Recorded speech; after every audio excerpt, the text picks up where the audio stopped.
Vous vivez aujourd'hui avec moi ma première année dans le monde de l'art. Le cinéma. Enfin, à moi, la liberté d'expression, l'ouverture d'esprit, la créativité. Du coup, quand j'ai appris ce sujet, la parité, j'étais un peu surprise. Oui, parce que l'art, c'est nouveau pour moi. L'année dernière, à cette même date, j'étais au sommet d'une montagne en Géorgie, prête à prendre le départ pour les championnats du monde de snowboard. Et oui, moi, je viens du monde du sport de compétition. Ce milieu tolérant, ouvert, précurseur dans les questions du sexisme, évidemment. J'ai arrêté ma carrière parce que la Fédération française de ski, en manque d'argent, a trouvé une solution miracle pour économiser, ne plus financer les équipes féminines. Donc comment vous dire que moi, dans ma vie, mon référentiel en termes de parité, il n'est pas très haut. La barre, elle est par là. Facile à battre.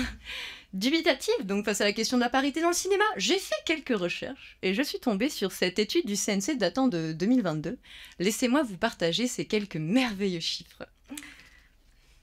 Sur l'ensemble des longs métrages d'initiative française, agréés en 2021, seulement 69 films ont été réalisés ou co-réalisés par des femmes, soit un tiers des films faits cette année. C'est déjà le plus haut niveau jamais atteint, rassurez-vous. Quand on se penche maintenant sur les budgets alloués, puisque c'est ma question, on remarque qu'en moyenne, le devis pour un film fait par une femme est 2 fois moins important que le devis pour un film fait par un homme. Très bien, super. J'ai arrêté ma carrière, j'ai quitté l'équipe de France, parce que malgré mon sérieux et mes résultats, lorsqu'il était question d'argent, la priorité, ce n'était pas moi. La priorité, elle était pour mes amis de l'équipe masculine. Et j'arrive dans le cinéma et il s'y passe exactement la même chose. Non mais Lucie, arrête, le cinéma c'est de l'art, l'important c'est pas l'argent. Certes, il existe de très grands films qui sont faits avec presque rien.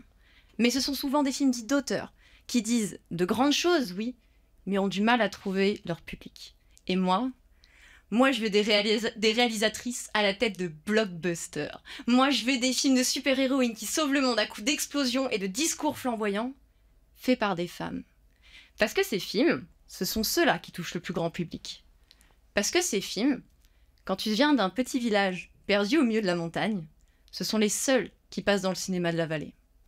Parce que la petite fille que j'ai été, perdue dans ce petit village au milieu de la montagne, elle aurait bien voulu voir des filles qui sauvent le monde. Mais Lucie, arrête, c'est fini tout ça. Des super-héroïnes, il n'y a que ça à la télé. Bah non, en fait. Moi, je veux pas d'une fille qui fait partie de l'équipe, mais qui regarde bêtement la bataille finale. Je veux qu'on arrête de me promettre des personnages féminins fortes, intelligentes, spécialistes dans 40 arts martiaux différents et une 15aine de langues étrangères, mais qui à la fin ne servent qu'à jouer l'amoureuse du héros. Je ne veux plus d'un quota. Je ne veux plus d'un faire-valoir. Enfin, vous me demanderiez certainement pourquoi il ne serait pas possible pour un homme de créer ces personnages. Eh bien, parce que ça fait maintenant plus de 100 ans qu'on tourne des films et que je peux compter le nombre de ces bonnes super-héroïnes sur les doigts de ma main. Je ne veux plus avoir à collectionner ces rôles modèles, comme je récupérerais les quelques miettes au fond de mon paquet de pop-corn. Alors il est temps de donner de grands budgets à de grandes réalisatrices. Le cinéma est un art qui a le pouvoir de faire rêver, d'inspirer et de former les jeunes esprits de demain.